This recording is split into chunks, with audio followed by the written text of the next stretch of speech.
Seja bem-vindo a mais um Excepcionais. No programa de hoje, eu recebo uma cineasta que criou alguns documentários incríveis, do qual eu sou muito fã. Já já você vai conhecer ela. Este programa é um oferecimento da Nuvem Shop. Você que vem acompanhando a gente desde então sabe que eu venho passando aqui todas essas semanas contando os atributos da Nuvem Shop. Para você que ainda não conhece, ou seja, a sua primeira vez por aqui, a Nuvem Shop é uma plataforma de e-commerce, a maior plataforma de e-commerce da América Latina. Eles têm mais de 90 mil clientes ativos. Então, se você quer empreender, se você quer construir a sua loja e começar a vender produtos online, você tem uma plataforma super completa e você tem uma condição especial aqui no Excepcionais. Mas, para isso, você precisa acessar um link nosso, que é excepcionais.com/nuvenshop. E olha só, você que está aqui com a gente, quando acessar esse link, vai ver que você tem vários benefícios. Um deles é você já tem 25% de desconto na primeira mensalidade. Mas não só isso. Qualquer novo usuário ganha 30 dias gratuitos. E além disso, você vai ganhar mais 90 dias de isenção na transação. Então, nos seus primeiros 90 dias, você não vai pagar absolutamente nada de transação, tá certo? Então, entra lá para você pegar esse benefício incrível e para conhecer mais das funcionalidades da Nuvem Shop e mostrar do que você é capaz no empreendedorismo, beleza? Entra lá, excepcionais.com/nuvenshop. E agora a gente vai conversar com a Rebeca Casagrande, que estudou comigo, tive o prazer de estudar com ela alguns anos atrás. Ela é uma cineasta, ela fez trabalhos incríveis de um tema que eu amo, que é esses temas mais ocultos, esses temas de espiritualidade e autoconhecimento. E ela veio aqui contar pra gente tudo sobre o processo criativo, como ela fez, por que ela escolheu esse tema. Seja bem-vindo, Rebeca. Obrigado, eu que agradeço o convite, parabéns também pelo podcast, maravilhoso. E agora você tá do outro lado, você não tá dirigindo. Nossa, nem roteirizando. É estranho, né, tá na frente, né, a gente fica atrás assim, só, né, cronometrando todos os horários, as coisas, é interessante ficar aqui assim na frente, né. E você... eu lembro que a gente estudou um assunto que não tinha nada a ver com isso, que era, marketing, que é um tema, essência, né, do seu trabalho, né? Você precisa conhecer mais de marketing para saber como fazer isso. E só depois de um tempo que eu fui descobrir que você, de fato, estava inserida nesse universo, né? O que veio primeiro na sua vida? Foi o mundo do cinema, das produções, do audiovisual? Não.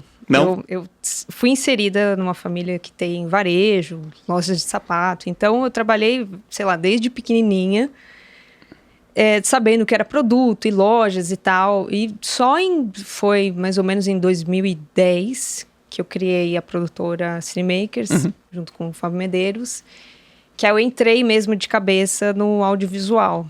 Interessante até que você falou, poxa, né, por que você cursou marketing, né?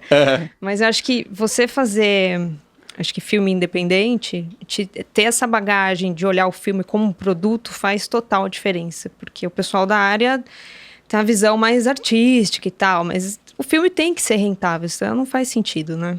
Demais. Eu vejo que... eu sempre digo o seguinte: quando você tem uma pessoa extremamente talentosa em se apresentar, em falar e etc., que é o que a gente está vivendo hoje, os influenciadores, essas pessoas, elas te influenciam. E você compra produto delas e você faz essas pessoas ficarem ricas. Mas não necessariamente essas pessoas têm a bagagem que elas vendem. Então, muitas vezes elas estão falando de algum assunto, por exemplo, gravação de vídeos com iPhone. Não é uma pessoa que aprendeu a fazer isso como você aprendeu, mas é uma pessoa que, fala tão bem que a pessoa fala, cara, que animal, vou comprar o curso dele, e aí daqui a pouco a pessoa tá milionária. Aí eu digo que quando você consegue usar essa capacidade do marketing com o conhecimento técnico, aí você tem pessoas brilhantes. E eu vejo que o que mais tem é pessoas brilhantes que não tem essa capacidade do marketing, né? Então acontecem coisas malucas, tipo um youtuber lutando um boxe com o maior boxeador da história do mundo. Por quê? O pessoal fica indignado. Pô, eu que sou boxeador profissional, não consigo estar lá. Meu, o cara é bom de marketing. Ele é o cara, ele enche um estádio e você não enche. Então, pra mim, faz muito sentido esse movimento que você faz de estudar marketing pra você conseguir colocar seu trabalho, né? Você é técnica, mas você precisa conseguir ser boa em marketing também, né? Exatamente como você falou. Acho que a gente tem que ter uma visão sistêmica de tudo, né? E o audiovisual, ele se perde muito nisso. Então, é que documentário é diferente dos filmes de live action, né? Os filmes nacionais, a bilheteria, isso ninguém fala. Eu fiquei um pouco até intrigada, assim. Gente, como ninguém fala sobre isso? A bilheteria não paga o filme. Essa é a verdade. Vou dar um exemplo aqui de vendas do cinema não são suficientes para pagar a conta? Sei lá, 90% dos filmes. Então, vou dar um exemplo, tá? Pra gente não ficar só devagando. Etéreo. Por exemplo, aquele filme, o Bingo, não sei se você lembra, que foi do palhaço, daquele Vladimir Brista lá. Acho que sim. Acho que sei. Ele não é o filme de maior audiência, desculpa. E ele também não é o filme mais, não é B, né, que a gente fala. Então ele custou por volta de uns 9 milhões. Tá. Ele teve de bilheteria mais ou menos por volta de 3 milhões e meio. Só que desses 3 milhões e meio, você vai dividindo a fatia do bolo, ele deve ter ficado com, sei lá, 1 milhão. Uhum. Então você fala assim, gente, por que isso? Porque a nossa distribuição, ela é nacional. Então a gente depende do cinema daqui, que é muito pouco. Então a partir do momento que você faz uma distribuição mundial, né, com a entrada dos streams, aí você já muda todo o panorama. Então, por exemplo, um filme... aquele que até a diretora ganhou um Oscar, chama Nomadland. Não é produção brasileira. Eu vou estar só fazendo um paralelo pra gente entender exemplo. No Man's Land? É isso? Nomadland. Nomadland. Ele custou por volta, até barato pro padrão de Hollywood, custou por volta de 5 milhões de dólares. E teve de faturamento 40 milhões de dólares. Então compensa por um investidor... Para ele falar, bem, vou investir porque eu sei que eu vou ter um retorno. Sim. Não preciso esperar render nos meus investimentos, entendeu? Claro que não é todos os filmes conseguem sempre ter essa taxa de sucesso, mas a maioria, porque os Estados Unidos têm essa bilheteria internacional, então faz total diferença. Para documentário, como é algo que não custa tantos milhões, então ele é mais fácil no sentido de você... receber, né, pelo menos o que você investiu e ter um lucro. Mas é um processo que, assim, no começo, quando eu entrei no audiovisual, eu fiquei um pouco chocada que ninguém fala sobre isso, assim. Falei, gente, como assim, né? O filme precisa ser rentável, né? A gente teve alguns filmes que tiveram essa capacidade internacionalmente, né? Mas eles são a minoria. Raros, né? Aí que tá, eles não são, assim, algo que, né, que já é, assim, de praxe do mercado, né? Então, são poucos. Então, por isso que a gente só vê aqui filmes ou comédia ou, meio adolescente, assim. Porque é o que é certo que vai bancar, que vai se pagar. Eu tenho um festival de cinema que eu tive a oportunidade de conversar com a Débora Ivanov. Então, Débora Ivanov, ela é uma super produtora, já foi... fundadora lá dos Gulanes, e a gente batendo bate-papo com ela fez vários filmes, Bicho de Sete Cabeças, Carandiru, só filmaço. Caramba. Ela falou pra mim que ela só ganhou dinheiro, assim, quando ela fez Até que a Sorte Nos Separe. Nossa, então, e nos outros anteriores não? Antes eu acho que tava penando ali, então você fala, caramba, mas que loucura. Isso deve ser muito uma realidade brasileira, né? Eu fico imaginando, assim, que o mundo do documentário é bem diferente dessa realidade, né? Porque você não tem espaço nos cinemas, ou tem? Não tem, né? Não. É só streaming. Então, não tem como... porque não tem público, né? O público tá ali, os Vingadores. E vai falar, eu vou ver um documentário brasileiro? Jamais. Vai falar, imagina que eu vou ver isso. Então, você tem que criar uma base de fãs, entendeu? É diferente. O Data Limite, até que foi meu primeiro longa, por incrível que pareça, foi o documentário mais visto no Brasil. Caramba, sério? Eu vi, foram muitas milhões de pessoas, foi, no YouTube deve estar com uns quase 10, mas aí se eu contar todos os streams, vai estar quase 12, assim. Uau! Esse não foi o seu primeiro trabalho, né? Você fez curta antes. Não, eu fiz o curta depois. Você fez o curta depois? Eu fiz o seu primeiro trabalho já foi longa, né? É louca, né? Conta pro pessoal, assim, quantos trabalhos você fez, mais ou menos, assim, porque você me parece que entrou meio que construiu uma marca, né? Que você tá lançando um atrás do outro, assim, com uma certa frequência, sempre dentro do mesmo nome, né?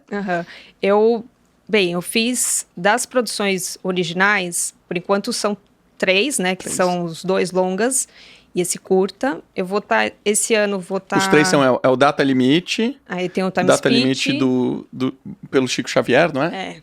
Aí depois tem o Time Speech, que eu fiz em Los Angeles. Depois tem o Despertar. Que é esse o mais recente. Aí esse ano eu vou estar lançando, no final desse ano, o Ressignificar, que vai falar sobre saúde mental. Um outro também do Johnny Alf, que é a história do pai da Bossa Nova. E uma série... Tô fazendo um piloto de uma série infantil muito legal, assim, que é uma menina que se imagina... eu vi você nos bastidores. Nossa, isso é muito legal, esse projeto. E ela se imagina através da leitura, então ela se imagina pilotando um avião, indo para Marte. E aí isso são os nossos originais, mas a gente também faz documentários, por exemplo, para Band News, a gente fez agora recentemente uma série junto com a Cine Group de arte e tecnologia no Arte 1. Então a gente faz as nossas produções, mas também para essas outras empresas também. Então, uma parte você é contratada, tipo esse que você está falando agora, mas outros são produções de vocês, total... que você corre atrás de ver como é que vai monetizar e etc. E como é que se monetiza? Como é que você faz nesse caso? Quem que investe nisso?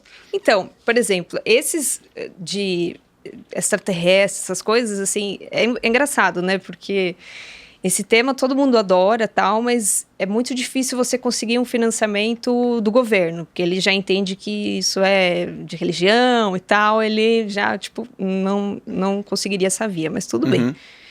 E aí, a gente meio que coloca o dinheiro na frente para poder receber.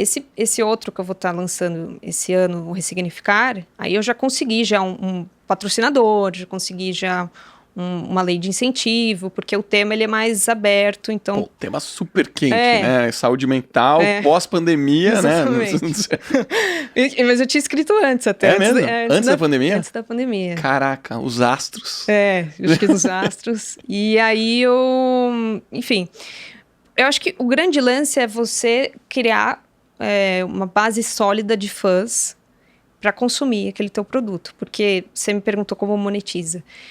Antes de colocar, por exemplo, na Amazon, a gente tem os outros streamings, tipo NetNow, Google Play, que eles vendem ou alugam. Então, é um preço um pouco maior do que, por exemplo, a Amazon, eles pagam por minutagem assistida. Tipo que nem YouTube, sabe? Acho que a Netflix também é assim, não sei porque a Netflix, a gente, no nosso agregador ainda não... O último de vocês está na Prime, né? Mas você também está na iTunes? Não, estão todos na Prime. Todos estão na Prime? Todos acabaram entrando. Mas esses outros, eles precisam ser até um pouco antes, porque é importante essa venda. Porque você ganha mais, entendeu? Você vendendo, tipo, um filme, entendeu? Eu acho que eu lembro que eu tinha acessado um site que tinha lá, e eu comprei por lá a primeira vez. Então deve ter sido dessas pré-vendas aí, antes de entrar no streaming. Porque na época que eu comprei não tinha. Já faz muitos anos.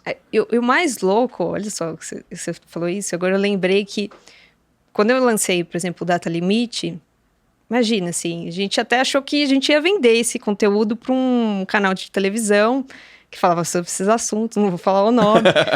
Mas eles meio que, bem na hora que ia comprar, mudou toda a equipe. Sabe aquelas coisas que você fala, nossa, né? Caramba. Mas a gente tem que agradecer a porta fechada também, não só as abertas, né? Exatamente. E aí a gente fez o Data Limite já é antigo, a gente lançou no final de 2014.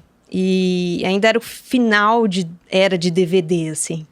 Eu lembro que tinha DVD online. Tinha o DVD. Então a gente fez o nosso lançamento na FENAC e tal, fez a reserva cultural. E aí, sem brincadeira, deu uma semana, Marcelo. Uma semana. ele foi, tipo, sei lá, foi um dos filmes mais pirateados possíveis, porque eu olhava no camelô, tava tipo assim, tava a capa do documentário e o cara nem para colocar nossos créditos, colocava Globo Filmes. Eu falei, putz, tava em todos os camelôs, sites piratas, porque 2014 a Netflix não tava ainda, acho que nem tinha escritório aqui em 2014, se eu não me engano. Eu acho que não. O primeiro funcionário da Netflix veio aqui, mas eu não lembro a data. Você lembra, Bru? Não lembra? Eu vi esse episódio, muito bom. E aí eu falei, gente, que loucura. Aí a gente teve a decisão de colocar no YouTube. Falar, já que os sites piratas estão também monetizados, sei lá, eles devem monetizar de alguma maneira, né? Falar, vamos colocar no YouTube e vamos ver o que acontece. Caraca. E aí começou a tomar uma proporção, assim, gigantesca, assim, da gente fazer palestra pelo Brasil inteiro. Nossa. Mas desde centros espiritualistas até a gente fez palestra para os funcionários do Google. Tipo, é mesmo? Que demais. É muito louco, né? Então a gente foi indo, até no entanto que uma editora depois pediu para fazer o livro do documentário, o que é totalmente diferente da indústria, né? Que geralmente o filme sai de um livro, né? Não ao contrário. Aí você usou o roteiro nesse caso? A base foi o roteiro? Mais ou menos. A gente foi fazendo um mix de coisas, de como foi o processo de produzir e também sobre os assuntos do documentário, assim. Então foi mais ou menos essa linha, assim. Muito louco, né? E você... Por que você caiu nesse mundo, assim, de espiritualidade, assim? Foi um gosto pessoal seu de querer falar sobre ET, sobre... Não, eu não sabia nada. Nada? Assim, de ET eu não sabia nada, praticamente. Eu sabia muito vago, eu achava até que era coisa de doido. É verdade. É que eu também era muito novinha também na época, né? E aí, por exemplo, o meu primeiro longa, que é o Data Limite, saiu de uma conversa totalmente bem informal em casa com a minha irmã e com uma amiga minha que trabalhava na Discovery. E minha irmã tinha lido o livro do Geraldo Lemos com a Marlene Nobre e falou, olha esse assunto, que maravilhoso, vamos fazer um filme. Caraca! Falei, não, filme não dá, né? Filme não dá pra bancar, né? Mas vamos fazer um documentário. E aí, eu acho que talvez um ponto positivo, acho que apesar dos meus defeitos, acho que eu sou de mergulhar, assim, nos assuntos. E aí eu me deparei, assim, numa ufologia que eu falei, gente, que ignorante que eu era. E você começa a olhar os documentos secretos. Como foi esse processo? O que é mergulhar pra você? Você, vai buscar livro? O que você faz? Qual que é o seu processo nesse momento? Eu preciso entender mais sobre isso. Por exemplo, de ufologia, não dava para ler. Eu não tinha tempo para ler todos os livros de ufologia. Por exemplo, Chico Xavier eu já sabia alguns eu li, mas de ufologia não teria esse tempo para ficar, porque são milhares de livros. É infinito, né? E eu sempre coloco a lógica antes de qualquer sensacionalismo. Tem muita viagem na maionese. E eu não gosto dessas viagens na maionese. Pra mim tem que ter uma lógica. Pra dar credibilidade, né? Senão... porque tem gente que põe umas coisas nada a ver com nada. Eu falei, não. Aí, a partir do momento que você começa a pegar algumas peças desse quebra-cabeça, por exemplo, a cientista-chefe da NASA já afirma que a gente vai ter vamos encontrar vida extraterrestre daqui 10 anos e provas concretas daqui 20 anos, mais ou menos. Aí você vê vários documentos secretos do FBI que podem ser acessados, falando que existem naves que se materializam e se desmaterializam. Outros tópicos também nesses documentos secretos falam que esses seres não só vêm de outros planetas, mas eles também coexistem no nosso planeta, né? O que é incrível. E tudo batia com o Chico Xavier. Você fala, caramba, Chico Xavier estava batendo tudo, até essa questão dessa preocupação nuclear que ele tinha. Então, muitos avistamentos relatados pelo pessoal da ufologia era em bases nucleares. Então, por exemplo, você via uma declaração do capitão da Força Aérea Americana, Robert Salas, que Por exemplo, em 67... Ah, que é o Bob... Não. Esse é outro, Bob Salazar, Bob alguma coisa. Não, outro cara. Não, você tá se confundindo com o da área 51. É o Bob Lazar. Não, Bob Lazar, esse é outro cara. Não, é que é muita Mas que gente. também era uma área militar, né? Também era deserto. Não, é surreal de pessoas. Você olha e fala, gente, mas são pessoas que não teriam por que estar viajando na maionese, né? Então, por exemplo, esse cara que foi da Força Aérea, então ele comandava mísseis que na época da Guerra do Vietnã. Então, por exemplo, assim, ele recebeu uma ligação dos guardas falando, olha, eu não sei o que está acontecendo no céu, mas tem um objeto gigante com luzes vermelhas e não sei o que eu faço aqui. E aí ele depois, essa nave se desmaterializa. E aí ele olha o painel dos mísseis nucleares que ele estava para lançar, que ele era encarregado para fazer isso, e eles todos se, sei lá, desativaram, assim. Caramba. E aí, como todas essas pessoas têm contratos de sigilo, elas demoram um pouco para poder falar alguma coisa, né? Até, por exemplo, o ex-ministro de Defesa do Canadá, que está no documentário...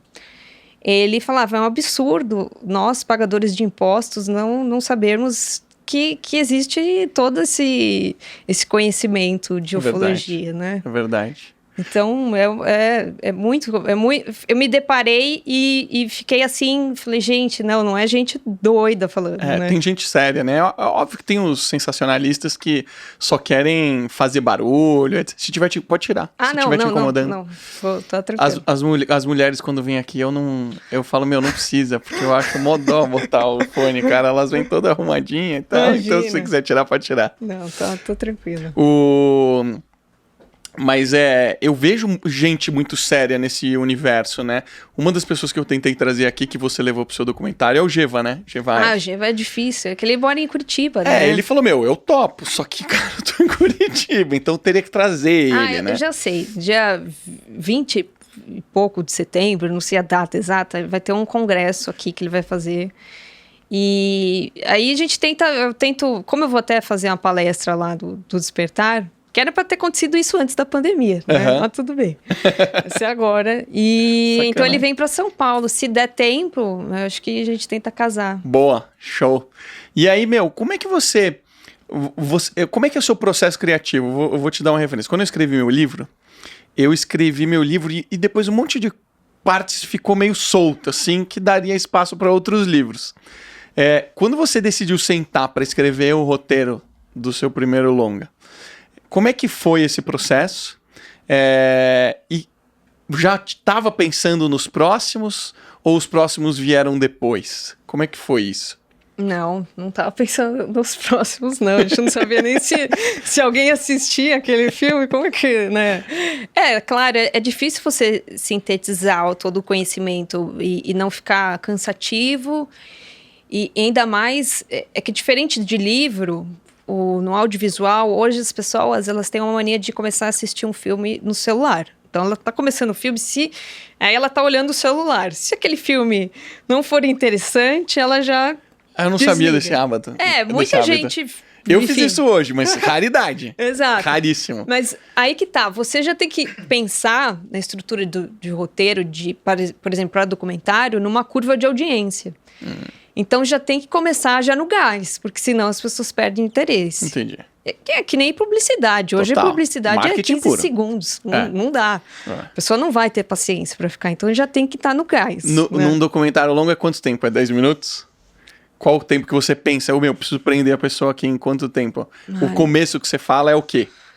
No mínimo uns 10 primeiros minutos, assim. Caramba, então é bem rápido. Tem que ser rápido. Porque tem documentário que é chato pra caramba. Que fica verdade. E vai. Você fala, nossa, muito parado. Então já tem que começar no gás, assim. Senão a gente não vai morrer de tédio, né?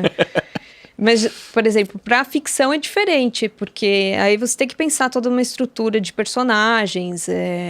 Que sentimento que você quer passar. Que mensagem que você quer passar. Eu procuro sempre colocar nos meus filmes algo positivo ou de reflexão para as pessoas, porque eu acho que a gente já tem muita coisa, muito conteúdo ou fútil ou que, sei lá, negativo, né? A gente está inserido numa sociedade que é aquele clickbait de coisas sempre pelo viés negativo, né? Então eu tento trazer buscando só dinheiro, só promoção, só... enfim, tem de tudo. Por exemplo, aqueles documentários dos psicopatas e tal. Tudo bem, é legal a gente assistir, mas uma vez eu tava vendo até um cara falando que, um perito criminal, falando que toda vez que tem um grande caso de repercussão e tem filme e tal, ele vê um aumento muito grande de pessoas fazendo as mesmas coisas, sabe? Caraca. Então a gente... Eu sempre pensei sobre isso. Eu falei assim, cara, será que quando aparece um Narcos da vida, o cara fala assim, foda-se, você é narcotraficante? Mas será que não acontece esse tipo de coisa? É que a gente não é tudo... Não deve ficar sabendo, né? Eu fiquei um pouco assustada. Eu falei... a gente tentar fazer pelo menos um conteúdo mais positivo, eu já fico feliz. Eu também sou desse. Você liga a TV, que, cara, a gente praticamente não assiste mais, é só coisa ruim, é importante você ter no seu dia coisas boas, e eu acho que agreguem intelectualmente, isso que eu gosto dos seus documentários, né? Eles agregam intelectualmente, eles fazem você pensar, e não é fazer pensar, mas fazem você pensar durante meses, que você fica refletindo, pensando sobre aquilo, e etc. E outra coisa que eu acho muito legal é exatamente o que você falou aqui no começo. Ele é ágil. Ele não é lento. Ele tá sempre, você não consegue parar um segundo de assistir. E é isso que eu queria entender um pouco mais. Assim, sempre são muitas pessoas envolvidas, né, num documentário dos personagens, né? E eu fico prestando atenção. Você consegue trazer sempre pessoas que falam muito bem, que tem muito conteúdo. Eu queria entender, quantas pessoas se envolvem na frente das câmeras num projeto desse? Como é que você faz para marcar com essas pessoas? Como é que você organiza a logística para você fazer essa produção de material? Nossa, muitas perguntas. Não, para a produção do documentário em si, não envolvem tantas pessoas para fazer, por exemplo, entrevista, entendeu? Mas... O que é mais chato é fazer as imagens de cobertura. É claro, por exemplo, esses de extraterrestre e tal, fica muito difícil produzir, né? Mas algumas coisas a gente produziu e tal, isso que dá muito trabalho. Por exemplo, no Despertar, a gente simulou como se fosse a Lua, então tinha muita gente, foram mais de sei lá quantos sacos de areia para simular uma lua e um menino ali, como se olhasse para a Terra. Então, isso envolveu... É mais as imagens de cobertura que dão mais trabalho. Dos entrevistados, eu acho que eu procuro, assim, tentar, assim, mergulhar e ver todas as entrevistas daquela pessoa, saber toda a linha de raciocínio, como essa pessoa fala. E é diferente, por exemplo, a gente está conversando normal e tal aqui. Eu tenho que meio que praticamente induzir o que a pessoa, o que eu quero que ela fale, porque as pessoas cansam de falar. Dá 2 horas da pessoa falando, ela já dá uma cansada, né? Uhum. Então eu tenho que otimizar a entrevista ao máximo possível. Então eu já falo, olha, eu preciso que você fale isso. Legal, você já dá uma baita orientação. Exatamente, então, porque senão a pessoa vai e começa a ficar divagando e fala, nossa, e é meio chato de você parar e falar, não é bem isso. É verdade. Então, assim, esse processo de pré-produção, ele é fundamental, porque você tem que ver pessoas que falam, como elas falam, se aquilo que ela tá falando faz sentido, porque tem muitas vezes, às vezes a pessoa tá falando uma coisa errada, né? Uhum. Pode acontecer, né? Ou às vezes ela tá falando um dado que tá errado, que você aí tem que tirar, entendeu? Então eu procuro, assim... Você ainda faz isso, esse fact-check, assim, de checar se... lógico, porque vai que tá errado aí, eu que sou... Pode queimar, né, o documentário. Então essa pré-produção é o que mais dá trabalho. Aí depois... vai envolvendo essa parte tanto de edição, que também é muito difícil conectar tudo. Isso eu fico imaginando, porque você fala com 30 pessoas sobre o mesmo assunto e você coloca o comentário do Marcelo, depois o da Bruna e o seu, tudo meio encadeado, né? É porque eu tento fazer perguntas que vão se interligando. Então, por isso que eu falo, o processo pré, ele é fundamental. Senão você deixa a pessoa falar e você vai ficar com um material enorme para editar. É uma tortura isso. Existe esse caminho, assim? Porque eu imaginei que era esse lado. Eu imaginei que você chamava um convidado e falava assim, cara, a gente precisa falar aqui sobre ETs. E aí, vou te fazendo umas perguntas, vai dar um material enorme e você vai extrair daquilo ali alguma coisa. 10 minutos, né? Então, você é mais objetiva, né? Você faz um trabalho mais... Eu acho que é melhor para você, para a equipe e para o próprio convidado, né? Com certeza, porque senão ele cansa, né? Ele já começa a dar uma murchadinha, assim, né? E isso você percebe no vídeo. Então, a gente não quer, a gente quer que a pessoa esteja muito feliz e animada falando, né? Que engraçado. Massa. E aí, quando você faz esse processo de convidar as pessoas, como é que funciona? Porque eu faço, dadas as devidas proporções aqui no podcast, né? Só que eu imagino, quando você fala assim, estou gravando um documentário, eu acho que deve ser uma proporção enorme na cabeça da pessoa, né? É fácil você conseguir gravar com essas pessoas? Convidá-las? Eu acho que, assim, é sempre uma questão, sei lá, de interesse da pessoa, porque, querendo ou não, tem uma repercussão muito grande ela aparecer no documentário e ser acessada por milhões de pessoas e tal. Então, ela tem o interesse de certa forma, de divulgar, sei lá, o trabalho dela indiretamente. Porque as pessoas vão procurar quem é aquele entrevistado. Nossa, que entrevistado bom esse, eu vou dar uma olhada. Então, tem toda essa linha. Mas eu acho que o mais... Não teve nenhum entrevistado, assim, que foi difícil. Por exemplo, no Despertar, a gente colocou a Dani Suzuki e o Matheus Solano, que aí foi um produtor nosso que conseguiu o contato deles. Por exemplo, a Dani Suzuki, nossa, pessoa super querida, que lembro que quando a gente gravou na casa dela, ela já tinha visto o Data Limite, adorava que e legal. Tal. E até tinha uma outra produção também que estava fazendo, acho que um documentário sobre ayahuasca, não lembro. E aí, eu até dando um adendo aqui, né, que... Eu lembro que esse pessoal dessa produção falou assim, gente, olha o pessoal do Data Limite, eu vou tirar uma foto. Eu falei, não, vocês têm que tirar foto com a Tânia, eu não sou famosa, não sou ninguém aqui, né? Então, chegar nos entrevistados não é um processo difícil. Eu acho que você, tendo um network, sempre um conhece uma pessoa. Acho que aqui para você também, acho que é a mesma coisa, assim. Um acaba te ajudando a chegar no outro, né? Mas você é muito focada, né? O seu tema é muito específico, né? Então, acho que tem um trabalho muito prévio de você preparar essas entranhas aí, né? Eu imagino que deve ser um trabalhão você fazer isso. Mas a parte de logística que eu imagino... são equipamentos diferentes, né? Você não grava com isso daqui que a gente está gravando, né? Então, eu imagino que você deve ter que concentrar tudo no mínimo de dias possíveis. Quanto tempo de gravação você usa num documentário como esse, aproximadamente? Tempo de gravação se diz com entrevistado? Dias? Entrevistado no máximo 3 horas. No máximo. Cada entrevistado, né? No máximo. Tem entrevistado que não preciso de tanto, assim, dele, assim. Tá. Às vezes ele é só mais um adendozinho, assim. Ele não cereja do bolo. Porque tem algumas pessoas que são, as linhas condutoras, as principais. Então, eu preciso realmente extrair o máximo delas, assim.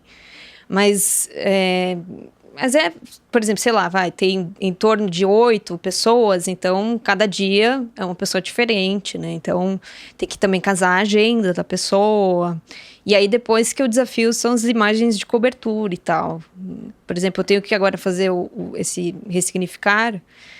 Então, tem uma cena que eu tinha pego de referência do Stranger Things, que ia fazer tudo preto, com um espelho d'água. Então, vai dar maior trabalho para fazer isso, entendeu? Então, isso dá mais trabalho fazer isso do que fazer documentário. Quando eu fiz esse primeiro episódio do Sophie e Pudim, que é esse live action de criança, nossa, é muito mais difícil. Porque aí você tá, assim, num set com quase 50 pessoas, sabe? Caramba. É um que vai estar alimentando, é a mãe, é não sei o quê. Então, para mim, o documentário é muito mais tranquilo, assim. Eu acho, porque você conduzir ator é muito mais difícil, porque não tem muito margem de erro. Por exemplo, quando eu fiz o Time Speech em Los Angeles, nossa, eu tava assim... Porque lá é muito diferente, é muita burocracia. Para você ter uma noção, a gente fez num diner que era uma locação no meio do deserto. E a burocracia era tão grande que eu tive que, por exemplo, pagar para o seguro da casa, né, que era...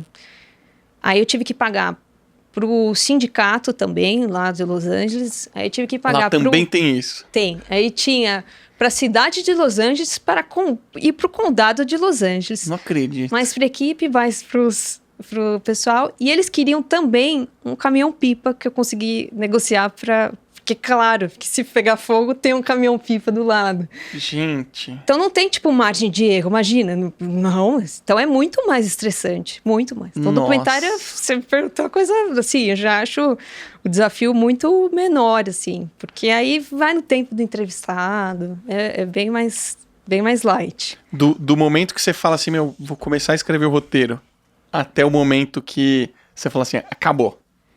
Terminamos, já revisamos 300 mil vezes. Quanto tempo você leva para fazer um documentário? São meses de trabalho? É mais de ano? Boa pergunta. Depende muito.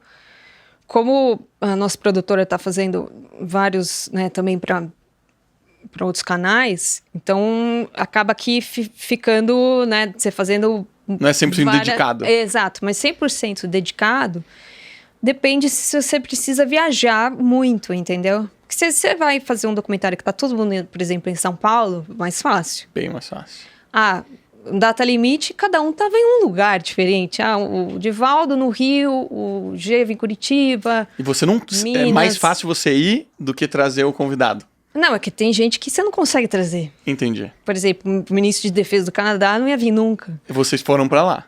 O Edgar Mitchell, a gente foi na NASA. O Edgar Mitchell, ele é o astronauta da Apollo 14. Então, foi o sexto homem que pisou na Lua. A gente foi o Geva que conseguiu essa entrevista pra gente. E ele já estava é que ele faleceu, mas ele estava na época com uns 80 e poucos anos. E a gente entrevistou ele na NASA. Então, imagina, a gente levar todos os equipamentos, umas coisas a gente teve que locar lá, porque não vai caber na mala, obviamente. E foi no meio, tipo, de um congresso que eles assinavam, vários outros astronautas estavam assinando. Então, a gente gravou, tipo, no meio de um corredor, com barulho. É uma beleza, né? Assim, né, vai que vai. E, coitado, ele nem conseguia se locomover. Como é que eu vou falar pra uma pessoa, não, vem pro Brasil? Ele vai falar jamais, né? Não dá, né? Não dá. Como é que você, assim, como técnica, como eu sou programador, né? Então eu vejo as coisas, programação, tem que ser tudo nos mínimos detalhes. Como é pra você fazer uma captura num ambiente que tem barulho, que você não controla tanto, você fica agoniado, assim como eu fico? É bem complicado. A gente usa tanto a lapela quanto o boom para garantir se um não vai, o outro não vai. Mas é claro que sempre acontece alguns imprevistos É que com o tempo a gente vai tendo a maturidade de tudo, assim, da luz, não, esquece janela porque vai descer o sol, entendeu? Então... eu acho que existem esses contratempos que a gente tenta otimizar lugares onde vai ser entrevistado e tal, para tentar sair o mais perfeito. Mas nunca dá para sair tão perfeito quanto a gente quer, né? E você faz hoje um trabalho, para cinema, para os streamings e etc. Como é que você olha hoje para as mídias sociais, que são conteúdos bem mais curtos, que você precisa engajar a pessoa em pouquíssimo tempo? Você tem olhado para esse mundo? Você tem tentado fazer alguma coisa nesse mundo? Ou seu trabalho está 100% focado em grandes produções, séries? Das redes sociais, todos os filmes, a gente tem Instagram, Facebook, tudo isso para ter essa base de pessoas. Dos fãs, né, que você falou. E também, por exemplo, assim, é claro que realmente dá muito trabalho você ficar também só alimentando isso. Então, como dá muito extra no documentário, sobra muito extra. Então, a gente joga no canal, as pessoas que estão ali assistem os extras. Então, a gente tenta engajar, né, essas pessoas para elas estarem sempre recebendo o conteúdo. Mas é difícil, que nem você tipo falou. Um bônus, né? É um bônus tipo que você tá entregando para eles. Bônus. E as pessoas gostam, enfim. É muito legal, né? A repercussão das pessoas. Eu recebo todo dia mensagem, todo dia. Porque como eu coloquei no YouTube, todos, coloquei também simultaneamente no YouTube, então... Todos? Todos, eu tenho um feedback. Porque você põe na Amazon, eu não sei o que a pessoa, se ela gostou, não gostou. Mas no YouTube, não, as pessoas comentam. Então é muito legal esse feedback das pessoas. Você tem um ciclo, eu imagino, né? Porque você falou assim, poxa, a gente faz um lançamento em algumas plataformas, daí depois vai para streaming, aí depois de um determinado momento você bota no YouTube. Quando você coloca em streaming, você também já negocia para você poder colocar no YouTube, por exemplo? Como é que funciona isso? É porque, assim, existe uma diferença. Uma coisa é a Amazon ou a Netflix produzir o seu próprio conteúdo e ela ter o domínio da propriedade daquele produto, né, do filme. Como eu tenho um domínio total dos meus filmes, eu faço o que eu quiser com eles, entendeu? Eles não te impedem, eles não pedem, por exemplo, exclusividade, né? Não, porque aí senão eles teriam que me pagar uma super exclusividade para poder estar fazendo isso, entendeu? Entendi. Então, mas são públicos diferentes. Quem assiste no YouTube não é a mesma pessoa que assiste na Amazon. Sei lá, são experiências de consumidores diferentes, assim. Mas tem, é claro, essa preocupação de esperar um pouco. É que nem eu te falei, vamos pegar, passar por esses Google Play, que é o YouTube Filmes, né? Que é a mesma coisa. Esperar um pouco dessa venda para entrar no streaming. Tem um cara que eu tenho acompanhado, eu conheci ele recentemente, chama Mr. Beast.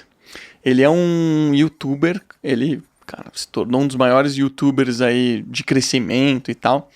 E ele pegou aquela série coreana que o pessoal vai morrendo, não sei se chegou a ver essa. Squid Game, você lembra o nome em português, Bru? Sim, foi a série mais assistida, isso, né? Isso, exatamente. Sim. Ele pegou essa série e olha como esse menino é louco. Ele falou assim, eu vou recriar esta série inteira com pessoas e depois eu vou pegar essas pessoas e elas vão ganhar acho que $500 mil, ele colocou. E ele recriou todos os cenários dos jogos. Então ele fez um jogo. A produção dele foi, assim, $milhões, eu já não me lembro. Mas ele podia fazer isso? Ele recriou do zero. Eu não sei se deu problema. Porque tem os direitos, né, da Netflix. Eu sei que ele recriou o jogo. Ele fez... tem estruturas enormes naquela série, né? Sim. Ele recriou tudo, muito bem feito, assim. Gastou uma fortuna, colocou no ar. Os primeiros dias ele teve, assim... Foi dezenas de milhões, deve estar em centenas de milhões agora, porque foi um negócio muito impressionante. E quando o pessoal achou que falou, caraca, que cartada de mestre, não sei o que lá, na sequência ele lança os bastidores. Caramba. Mostrando como ele fez aquilo ali. E eu gosto muito desse cara, por isso que eu tô te mencionando isso. Depois você me passa. Te passa. Nunca tinha ouvido falar impressionante, esse cara é impressionante. Ele tem um estilo diferente de produzir conteúdo que foi muito orientado a esse universo do YouTube. Onde ele, na hora que ele vai fazer uma captura, tipo essa aqui que a gente tá fazendo, ele tem, tipo assim, 30 câmeras. Então ele tem uma câmera de cima, ele tem uma outra que parece câmera de segurança, aí ele vem uma de trás, ele tem uma aqui no detalhe, muita câmera, porque ele vai cortando. Em 20 segundos ele passa por 10, 20 ângulos diferentes, às vezes. É muito rápido, muito dinâmico. E os vídeos dele são os vídeos que mais têm engajamento.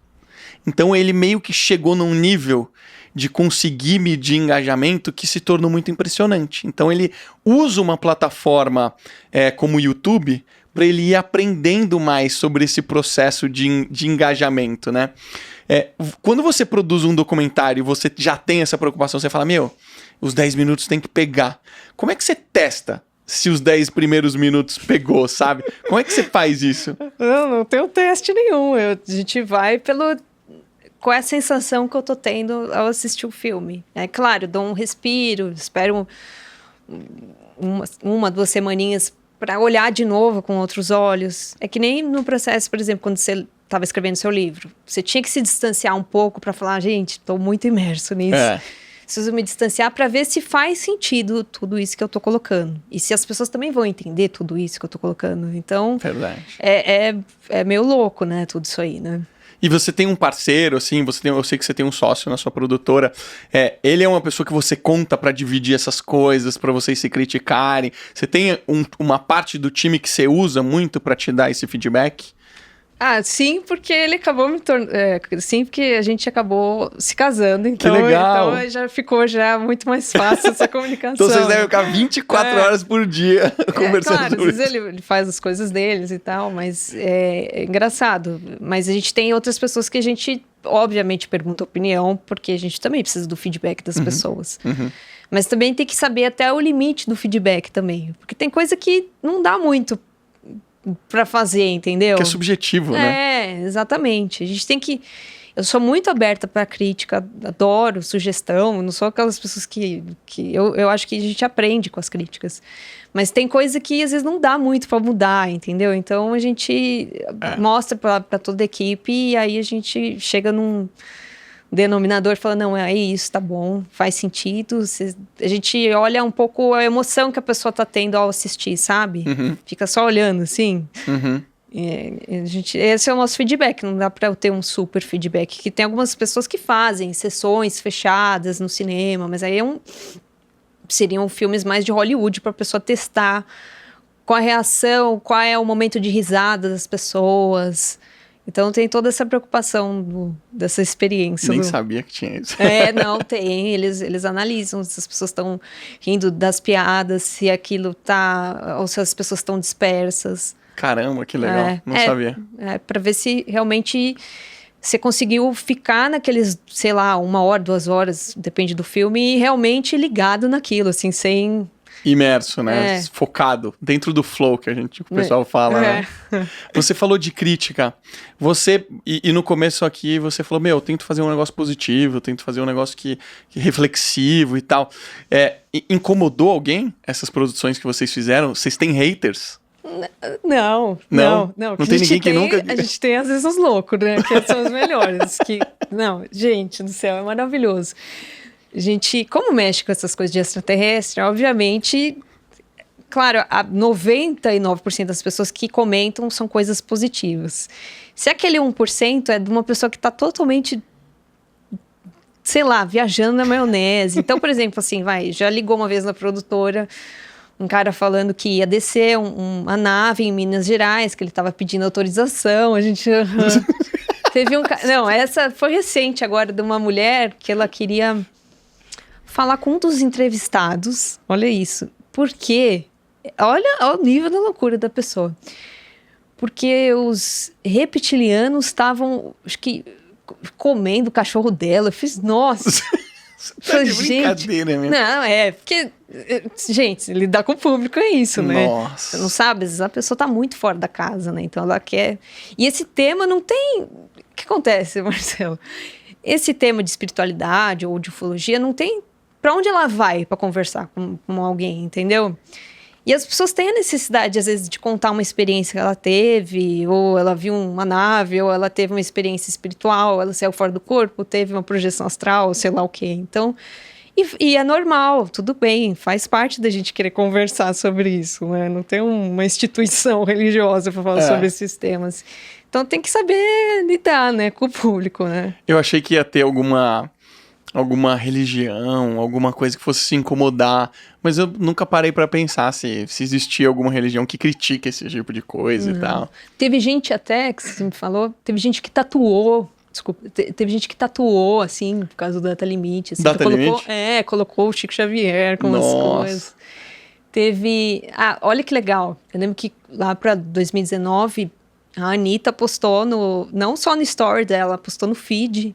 Ela e outras famosas, Giovanna Eubank, enfim, falando que tinha sido o documentário que ela mais tinha gostado. Que demais! Então, assim, você colocar no YouTube, eu não sei da onde que ela viu, né? Por qual, né, streaming. Plataforma, né? Mas atingiu. O YouTube, ele tem essa coisa de quebrar, né? Assim, todas as classes sociais, todo mundo. Então, isso é muito legal. Acho que faz parte. Acho que alguns filmes poderiam estar também no YouTube, assim, depois de um tempo. Faz sentido. Ajudou quando a Anitta postou assim? Vocês viram? Vocês conseguiram mensurar alguma coisa assim? Acho que deve ter aumentado na época, tipo, 1 milhão, assim. Caramba, sério? Sério. Cara, impacto absurdo, né? É, porque foi ela e foi, tipo, várias outras, tipo, famosas, assim, tipo... Ai, caramba, aquela Fernanda Souza, muita gente, assim. Foi em cascata? Depois que ela postou, todo mundo começou a assistir, começou... Não, e postar no feed da pessoa, foi caramba, né? Que loucura. Caramba. Mas já tinha, tipo, sei lá, na época eu tinha, sei lá, uns 8 milhões, não lembro quanto que... Não fiquei ali olhando, mas eu lembro que teve um boom de 1 milhão, assim, quando ela postou. É impressionante. Essa galera tem um poder absurdo, né? Absurdo. Né? Agora, aí é curiosidade minha mesmo. No seu processo criativo, o roteiro, ele é uma mistura de conteúdo com imagem, né? Você já faz pensando assim ou você escreve primeiro o conteúdo e depois você vai pensar nas imagens que você quer introduzir? Porque você também falou que, poxa, uma coisa são as imagens dos convidados, outras coisas são os inserts que eu preciso colocar pra rechear o documentário e ele ficar gostoso, né? Isso é o mais difícil. Não, quando eu tô fazendo roteiro, eu não penso na parte visual, quando é documentário. Quando é já ficção, aí sim, eu já penso até para otimizar o custo, até onde vai ser, em que lugar... não deu esse lugar, essa locação, então vou já reescrever e fazer em outro lugar, entendeu? Para eu conseguir fazer essa determinada cena, assim. Entendi. Então, o documentário, ele tem um processo criativo que eu também dependo muito do que... Assim, embora eu tenha a linha de condução do entrevistado, e o que eu sei mais ou menos o que... Né, a introdução, vou passar por esse tópico, depois vou passar por isso e isso... Eu também dependo muito como que vai ser a performance da pessoa, né? Então, eu também tenho que esperar também. Então, é um processo de... O documentário, ele é muito também edição também, com o roteiro. Ele, de certa forma, ele tá interligado, entendeu? E aí você vê, tá faltando uma imagem para esse determinado tempo que tá cansativa a imagem da pessoa. E esses documentários que são mais espiritualidade são mais difíceis de você produzir, porque é diferente você fazer um documentário... sei lá, vou fazer o documentário do Medina. É fácil, eu pego ele na praia ali, entendeu? Tem imagem pra caramba, surfando. Agora você falar sobre coisas subjetivas... Que não tem imagem. Entendeu? O que você vai ilustrar? Então, isso é muito difícil de Eu fico imaginando, deve ser uma maluquice. Fazer um ET, entendeu? Não pode ficar meio brega. Putz, é horrível isso, é horrível. Mas tem que... Então, esse processo da edição no documentário, ele tá bem interligado, assim. E quando você fala interligado, de fato, depois que você faz uma captura, você já tá construindo o vídeo meio que final, pra você ver como é que vai ficar... Ou não? Não exatamente você tá editando o vídeo? Não, a gente geralmente capta todo mundo que tem que ser. Algumas pessoas... Tem umas que a gente fica esperando até o último momento que a gente quer aquele determinado entrevistado. Às vezes a gente consegue, a gente não consegue, faz parte. E a gente fala, não, então vamos seguir ou vamos substituir, vou colocar outra pessoa para estar falando aquilo. Aí quando eu tenho todo mundo dos entrevistados, que aí a gente entra na parte de edição... E, ao mesmo tempo, também de produção de cobertura de imagem. Porque dá para fazer... Dos recheios, né? Porque dá para fazer essas duas coisas, né? E aí deve ser um misto, eu imagino, de takes... Você pode usar takes de plataformas que já produzem esses conteúdos. Sim. E outros que você, como você falou aqui, vou ter que fazer isso. A NASA gente, NASA é maravilhosa. Ela dá pra você pegar, ela é domínio público. Então, mesmo? Todos os planetas. Qualquer pessoa pode pôr um planetinha ali. É no site deles? Eles disponibilizam? Tem tudo. Tudo. Caramba, que demais, tudo. Não sabia Tem umas disso. outras agências espaciais, mas aí tem você tem que acreditar eles, enfim... Mas da NASA, por exemplo, você pode estar fazendo. De cobertura, por exemplo, de imagem, agora, né, mudando. Eu lembro que quando a gente fez essa série documental para o Arte1, era sobre artistas digitais. E aí contava a vida deles. Então, a captura de imagem deles é mais ou menos... Aí a entrevista tem que ser um pouco mais longa, porque você pega um pouco do cotidiano da pessoa, do universo, ou essa pessoa numa galeria, sei lá, uma coisa assim. Um negócio mais mexido, você vai na casa da pessoa, no trabalho. É mais fácil. Não tem nada subjetivo que nem esses outros temas, que são bem mais difíceis, né? Sensacional. Eu não tinha pensado nisso, porque de fato quando você vai na rotina da pessoa, tem muita coisa pra você falar, né? Se você pegar ela fazendo várias coisas ao longo do dia ou do tema que você tá falando, né? Um vai encaixando no outro, deve ser bem mais Não, simples. E a pessoa não quer fazer, porque fica meio fake, né? Tipo, é horrível isso, porque ela não quer fingir que ela tá, sei lá, pintando, entendeu? O artista, ele quer, sabe, realmente não parecer fake. Você falou que o primeiro vídeo você não estava pensando no segundo. Você foi pro segundo focar no Chico Xavier porque você viu que rendeu muito o Chico, foi isso? Eu vi que eu poderia ligar com outros temas, por exemplo, de experiência de quase morte e também algumas outras coisas que eu não tinha colocado e que talvez não tenha ficado tão claro às vezes para as pessoas, que é muito assunto, né? Essa coisa de planeta regenerado por volta de 2057. Então, as pessoas ficaram muito em 2019. Não, calma, é o começo de tudo, né? Então, e aí a gente interligou com o EQM, com essas pessoas que passaram por experiência de quase morte, que também viram seres também de outros planetas, que também interligavam com o Chico Xavier. Também a gente aborda também um pouco de física quântica. Então, foi um quebra-cabeça que a gente quis fazer, assim, dessa maneira. E no mais recente, que foi 2019, vocês gravaram pós a data? Não, a gente gravou antes. Vocês gravaram antes? Você diz da pandemia? Antes da data limite. Sim, a gente gravou... A gente fez tudo em 2019. Porque o documentário, ele fala assim... Agora passou a data limite. E agora? Começa mais ou menos assim, né? E aí que, né, segundo o Chico, a gente entraria numa nova era, né, com essa possibilidade de contato com seres de outros planetas, né? E o que casa, que nem eu falei dessa cientista-chefe da NASA, que já dá essas declarações. Recentemente, a NASA mesmo recrutou 24 sacerdotes e teólogos e tal, para já preparar as pessoas. Falei, gente, eu fiquei super surpreso com isso. Isso que eu fico, sabe, parece que ninguém tá, nem aí, né? Na hora que eu vi essa notícia, eu gosto muito do Joe Rogan, que ele fala muito sobre esses assuntos também. Aparece coisa de ET, ele já posta e tal. Ele falou, cara, this is big. Ele falou assim, a NASA já quer começar a preparar as pessoas pra notícia, né? Eu falei, cara, isso aí, pode dizer muita coisa, né? Muita coisa. E é louco, porque, por exemplo, segundo o Chico, seria a própria ciência que iria descortinar essa realidade, essa realidade de tudo, né? E o que faz total sentido, porque eu não acredito que, sei lá, vai baixar uma nave aqui e eles aparecerem. Não acredito muito nessa linha, respeito que acredito.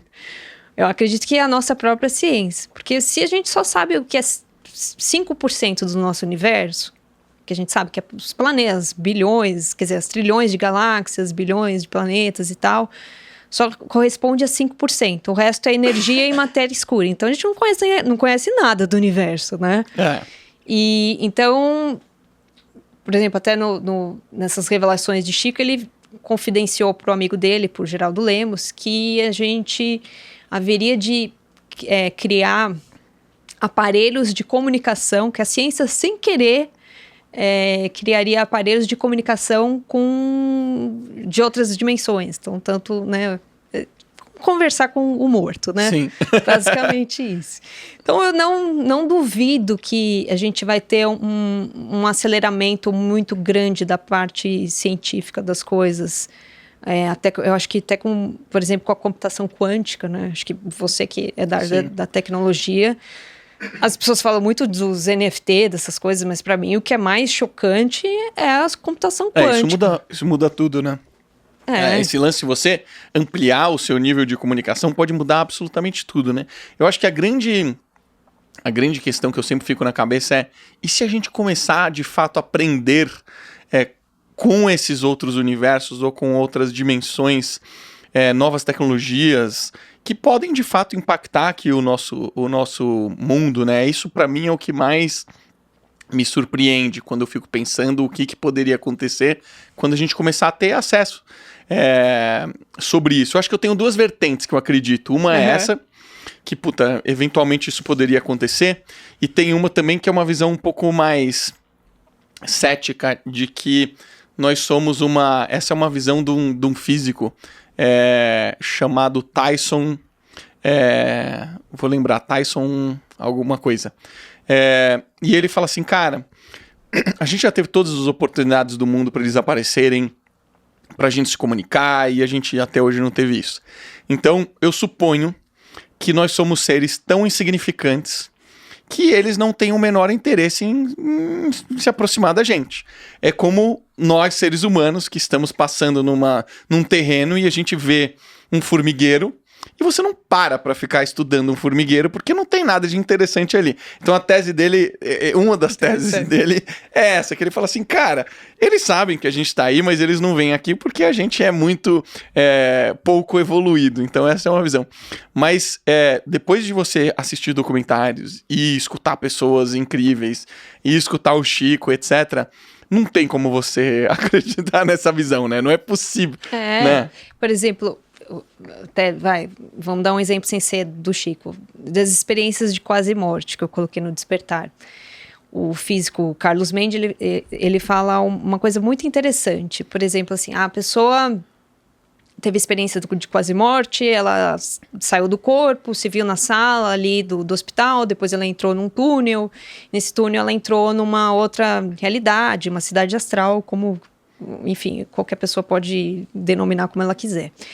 E aí, isso é interessante porque todas as experiências de quase morte, elas são muito parecidas nesse sentido. Quando ela chega lá, essa pessoa, ela amplia, né, as sensações e tal. E sempre tem uma pessoa que fala assim, não é a sua hora. Isso é quase, assim, na grande maioria. Então, peraí. E ele faz esse questionamento. Peraí. Se não é sua hora, então existe uma hierarquia para dizer que não é sua hora. Quem decide? Exatamente. Quem é que está decidindo isso? Então, eu acho que a gente ainda está muito, assim, muito pequeno para a gente tentar compreender o que seria, né, Deus, o que seriam esses seres. Mas a gente tenta um pouco pegar essas peças para tentar saber o que é nossa existência. Eu acho que eles acompanham nossa evolução e eu acho que vai ser uma coisa que nós mesmos vamos descobrir. Eu acho que eles não vão interferir na nossa evolução, assim, né, como planeta, né? Então, eu vou mais nessa linha de, assim, acho que é muito provável que a gente, sei lá, daqui a algumas décadas, sem querer a ciência, realmente consiga entender o que é essa outra dimensão. A gente estava conversando aqui nos bastidores um pouco sobre EQM, né? Quem não sabe o que é EQM é experiência quase morte, né? E o meu melhor amigo, ele morreu num acidente de carro. Ele tinha ido para Florianópolis com a família para passar. Ele estava morando nos Estados Unidos há muitos anos. E no dia 29 de dezembro ele sofre um acidente de carro. O carro escorrega na pista, capota, tinham 3 pessoas no carro e ele tem uma compressão da medula e falece. E depois de algum tempo, não lembro quanto tempo, mas tipo uns 2 anos, a família dele recorreu muito à espiritualidade e ao espiritismo e foram numa casa de um médium, sem anunciar, e de repente o médium começa a psicografar. Queridos papai Luiz Carlos, mamãe Valéria, e aí começa a falar da irmã, da Bruna, da Karina, etc e tal, e ele começa a descrever o episódio do acidente. E ele pega e fala assim, olha só, aquele dia, eu não sei o que aconteceu, eu perdi o controle do carro, ele escorregou na pista, eu não pude fazer nada, o carro capotou. E eu senti uma pressão muito grande aqui no meu pescoço, nas minhas costas, e eu ouvi um estalo muito alto. E ele chega a descrever o estalo que fez um barulhinho assim, e aí veio uma luz muito forte, e aí ele já cita que veio um familiar a recebê-lo. E aí essa carta é uma carta, é impressionante, porque é uma carta que não tem absolutamente nenhuma margem de ser algo que serviria para outra pessoa. Então ele está falando sobre os fatos que ocorreram, ele fala sobre mãe, sobre a avó dele que recebeu ele. Ele fala de coisas absurdas. E você mencionou, antes de eu citar esse assunto, que tinha uma pessoa que falava que a mesma coisa, que putz, quando aconteceu, veio uma luz grande, aconteceu isso, isso e isso, né? Então as histórias, acho que elas se cruzam muito em relação a isso, né? Não é a primeira que eu escuto você falar e eu já escutei de outra pessoa que foi a mesma coisa, né?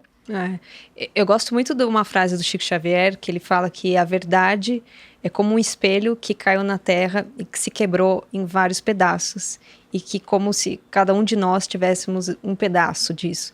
Então eu acho que a gente está num momento, independente da religião, enfim, a gente tem que estar atento aos sinais e tentar encaixar um pouco para a gente tentar formar um pouquinho desse quebra-cabeça, né? Que nem você está falando dessa luz. Então, realmente, tem um túnel, tem alguma coisa, assim, que faz essa liga de uma dimensão para outra dimensão. Então, a gente tenta, né, pegar uma coisa, ligar com outra coisa. Chico Xavier, isso para ele, toda semana ele fazia essas psicografias abertas. E eram psicografias, assim, que tinha assinatura da pessoa, em que peritos criminais atestavam realmente que a assinatura era da pessoa. Tipo, e não era aquela coisa só papai e mamãe, tá tudo bem aqui. Eram, assim, detalhes de senha de cofre, umas coisas assim. Uau. Tipo, de 100 páginas, às vezes, uma psicografia. Sério? E ali, aquela multidão, se as pessoas olharem no YouTube, você vai falar, nossa, era muita gente, muita gente. E convivendo até com os amigos dele, era assim... Porque o que acontece? O Chico, ele foi uma pessoa muito diferenciada, porque ele não era tipo um médium que fazia questão de aparecer. E ninguém conhecia também esse lado, assim, de pré-ciência dele, de antecipação também das coisas. Mas quem convivia com ele sabia disso. Então, ele conseguia, assim, exemplo, o pessoal que trabalhava na editora com ele, dele tocar a mão num livro, vamos supor que ele fez a psicografia. Imagina, ele teve mais de 450 livros quando ele morreu, e depois que ele morreu, essa conta está para 530, só para você ter uma noção. Porque foram aparecendo mais livros? Não, porque tinha ainda as psicografias ainda para editar. Ah, entendi. Então ele ali passava a mão ali, que ótimo que vocês colocaram isso, tá? Então na página, sei lá, 30, vocês colocam um poema, tal, sem abrir o livro. Uau! E umas antecipações de coisas que você falava assim, gente... Bem, no próprio Pinga Fogo, né? Ele fala que, sei lá, água na lua. Isso em 71, só foi descoberto em 2009. Cidades astrais. Quer dizer, cidades que a ciência ainda faria cidades na lua, de vidro e tal. E aí, se você olhar hoje os projetos das agências espaciais, tem exatamente, parece que ele olhou e falou, nossa, exatamente o mesmo modelo. Então, são tantas coisas, assim, que você fala assim, gente, a gente tem que parar e ver tanto o Chico quanto outras pessoas. Também separar também o médium e também o caráter também, porque o Chico, eu falo, é uma exceção ali, tem aqui, mas... Também saber separar também desses gurus também, tem que ter essa malícia, porque muita gente não tem. Então, acho que ela, né, tem que sempre colocar a razão, a lógica antes de uma fé fé meio burra, assim, vamos dizer assim. O João de Deus foi isso, né? Foi exatamente isso. E impactou tantas pessoas com um nome tão forte, construiu uma cidade baseada na fama dele. E deu no que deu, né? Eu assisti alguns documentários dele e é assustador o que ele fez, né? Assustador. Monstruoso. Nossa. O Chico completamente diferente, né? O Chico foi... até tem alguém no documentário que fala, ele foi meio que uma antena parabólica muito diferente que a gente já teve, né? Ele tinha uma sensibilidade de receber isso e ele fez um trabalho incansável ao longo da vida dele de receber pessoas, de se doar, de escrever. É um negócio assim que fala assim, realmente é uma pessoa diferenciada, né? Pra você pensar que essa conta de livros está em 530. Essas psicografias abertas, eu li que era 10 mil, mas era muito mais, porque cada semana ele fazia as psicografias, que o pessoal põe nesses Wikipedia, mas para mim esse dado tá errado. Mas... Então, assim, era uma capacidade, assim, que ele não tinha tempo para nada, assim, ele se doava e as pessoas, assim, que recebiam a psicografia, que tinham essas informações que nem teu amigo, assim, que eram evidentes, que eram reais... Elas doavam tudo, assim, e ele não ficou com R$1, sabe, assim, nem isso dos livros, nada, não ficou com nada. Ele doa 100%, né? Não, 100%, até se você olhar, assim, onde ele dormia, assim, é que ele morou tanto em Pedro Leopoldo, quanto depois ele foi para Uberaba. Mas você olha aquela casinha ali, que você fala assim, uma cama, assim, tão simples. Nada. Tudo ele se entregou, assim, 100%. Então, você vê que... Acho que em vida, uma hora, se a pessoa é meio guru, meio da falcatrua, essa máscara cai. E a dele, cada vez que você vai vendo, você fala, gente, que incrível. Ele é um cara, assim, que... pelo menos pra mim, quase incriticável, assim, né? E ele cita um episódio, alguém criticou ele sobre algum assunto, não sei o que, não me recordo agora, mas ele deu uma resposta que você vê que, de novo, ele é um cara diferente. E a resposta que ele dá é mais ou menos assim, ele fala, não é porque eu tenho uma conexão divina que eu sou diferente de você. Eu sou um ser humano assim como você. Nós estamos nessa dimensão porque nós temos algo a trabalhar. E eu também tenho algo a trabalhar. E não é porque eu consigo ajudar as pessoas, que eu tenho essa conexão, que eu vou ser diferente, né?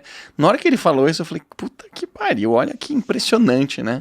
Nossa, é surreal, né? Uma humildade assim que você fala, caramba. É que, geralmente, as pessoas, elas acham que você ter uma mediunidade muito acentuada é uma dádiva de Deus. E não é bem assim. Na verdade, é mais, assim...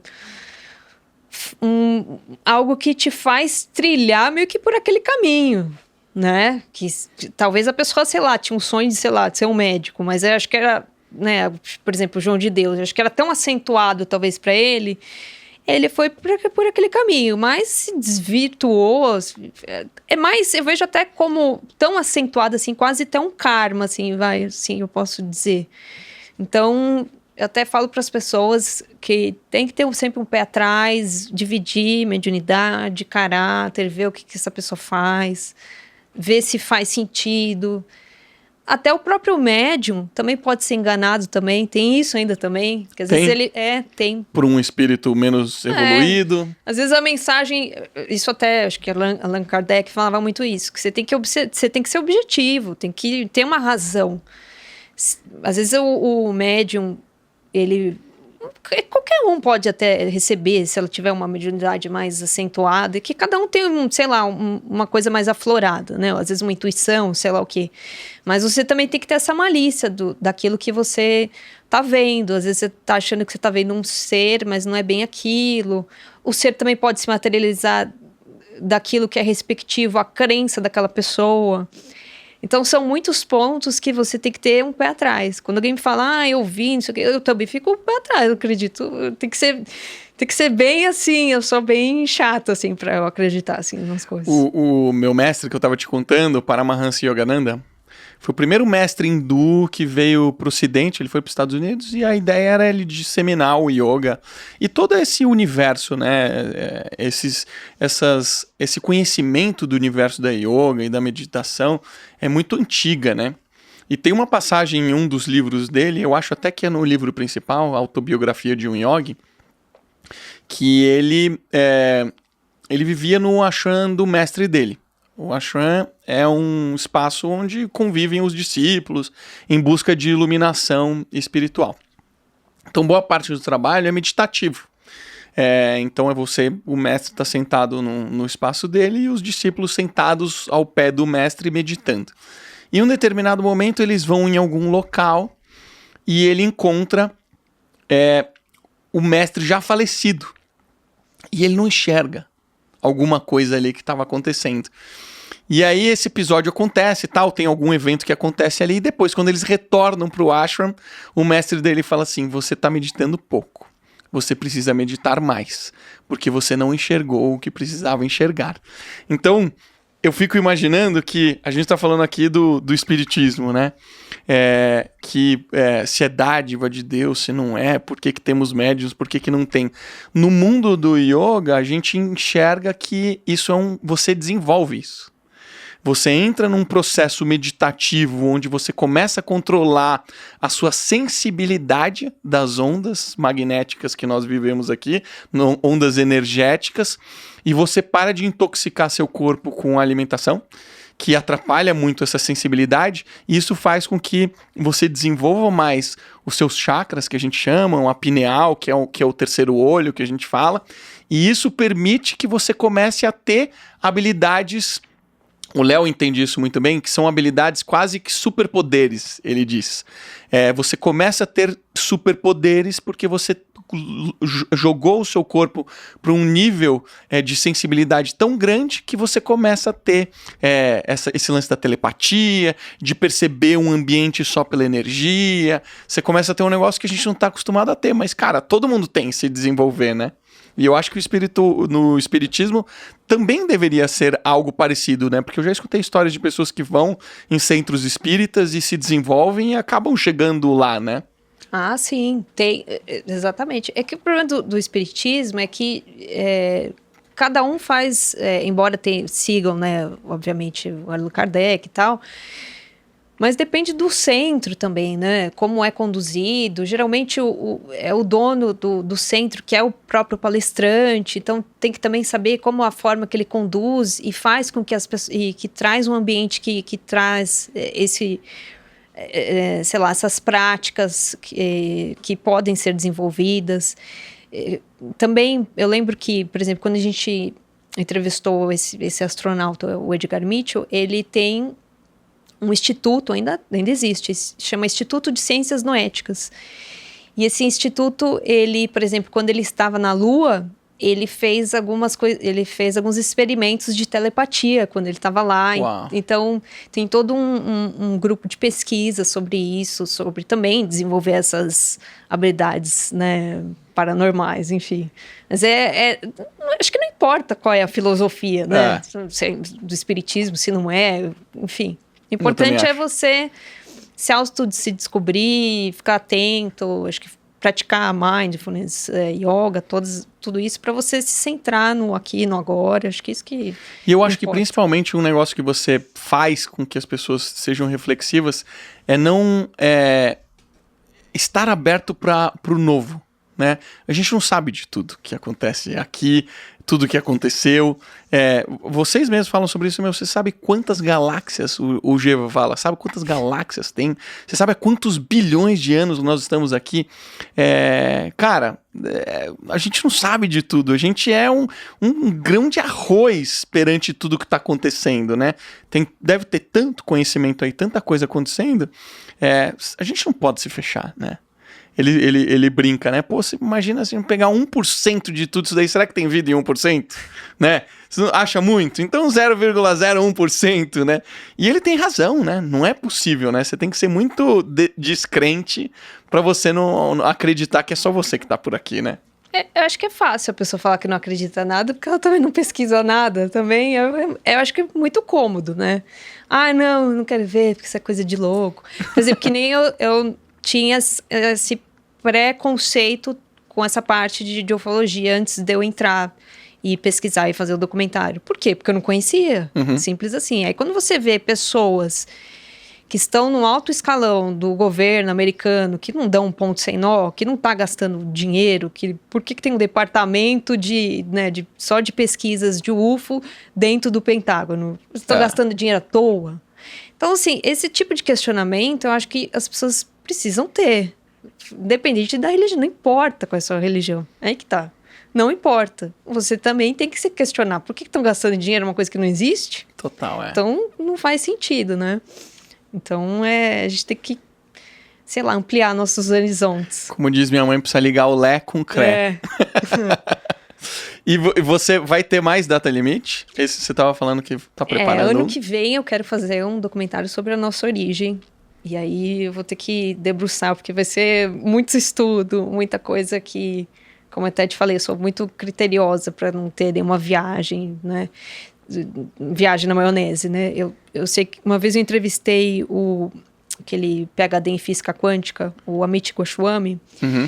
Aí ele ele me falou uma coisa que já faz uns anos que eu entrevistei ele e que ficou dentro de mim. Ele falou assim: eu acho um absurdo ainda as escolas ensinarem que a teoria de Darwin, ela ótima, né, na adaptação das espécies, mas ela não fala como uma espécie se torna outra espécie. E isso parece que assim, as escolas continuam ainda, né, aquele Ctrl-C, Ctrl-V e tá tudo certo, não existe um questionamento por parte da sociedade, dos educadores. Então, eu acho que a gente tem que começar a olhar, né, com uma outra lente, né, para tudo isso, toda essa realidade, né? No próprio Sapiens, quando você lê o livro, ele passa nesse ponto, porque ele diz que a gente, acho que era Neandertal para Homo sapiens, e aí teve uma diferença muito brutal de cognição, né? Porque a gente se comunicava, mas a gente era meio brutão ainda, era uma comunicação meio limitada e tal. E aí, na hora que ele vai explicar o porquê que a gente começa a conseguir ser criativo, falar sobre os acontecimentos e etc., a explicação dele é que não tem explicação. Então é um negócio muito louco, né? Que você fala assim, caraca, como é que não tem explicação, meu? Essa é toda a base que a gente estuda na escola de evolucionismo, né? É muito louco. Pois é. E aí, se a gente também para pensar, daqui uns anos, vamos chutar aí nosso Elon Musk aí, vai colonizar Marte, que já é o projeto dele, né? Total, Então a gente vai colonizar e a gente vai ter o nosso primeiro habitante marciano com origem da Terra. Então, assim, gente, se a gente tem essa capacidade de, né, popular outros planetas, por que não pensar que isso também não aconteceu isso com a gente? Por que não abrir essa discussão? Né? Eu acho que a comunidade científica ela está começando a querer se abrir, mas ainda está muito engatinhando ainda nisso. As pessoas estão muito preocupadas com o ego delas. Tipo, o que elas vão pensar de mim se eu falar sobre isso? Gente, mas vamos começar a falar sobre isso. A gente, de fato, daqui no futuro breve, a gente vai ter outra até legislação, porque, né, internacional, galáctica, sei lá, porque é outras leis, né? Como que, né, essa população que vai morar lá vai poder vir para cá, entendeu? A gente não tá... A gente tá falando num futuro relativamente próximo, total, né? Que louco, né? Adoro esse tema, falaria mais horas. Queria te agradecer pela presença aqui, adorei, sabia que esse episódio ia ser incrível, obrigado. Eu que agradeço. Vou colocar aqui seus dados para as pessoas assistirem os documentários, para quem não assistiu, que são incríveis, são 3 hoje, e mais o curta, né? São 3 e mais o curta, vou colocar os links aqui embaixo, e também vou colocar o link pro Instagram da Rebeca para você acompanhar ela e seguir mais ela aí. Obrigado. Obrigado a você. Valeu. Você que ficou até aqui, não se esquece de fazer o likezinho aí pra gente, coloca seu comentário, se quiser faz uma pergunta aí pra Rebeca nos comentários, tá? Você que ficou até o final sabe também que nós temos mais 3 patrocinadores, que é a V4, para você que tá procurando investir em marketing digital, eles podem te ajudar. Então entra lá, v4company.com, eles fazem uma auditoria gratuita para você. G4, para você que quiser ampliar o seu conhecimento, tem diversos cursos online e ao vivo também. G4 Educação, tem desconto para todo mundo que quiser comprar curso online, é só colocar excepcionais, um cupomzinho que vai te dar um desconto bacana. E você que está querendo melhorar a sua saúde, melhorar o processo de cognição, entra lá no espaçovolpe.com.br, também tem uma baita oferta para quem que é ouvinte do Excepcionais, tá bom? Entra lá, espaçovolpe.com.br, G4 Educação e V4 Company. Um beijo para vocês e até a próxima semana!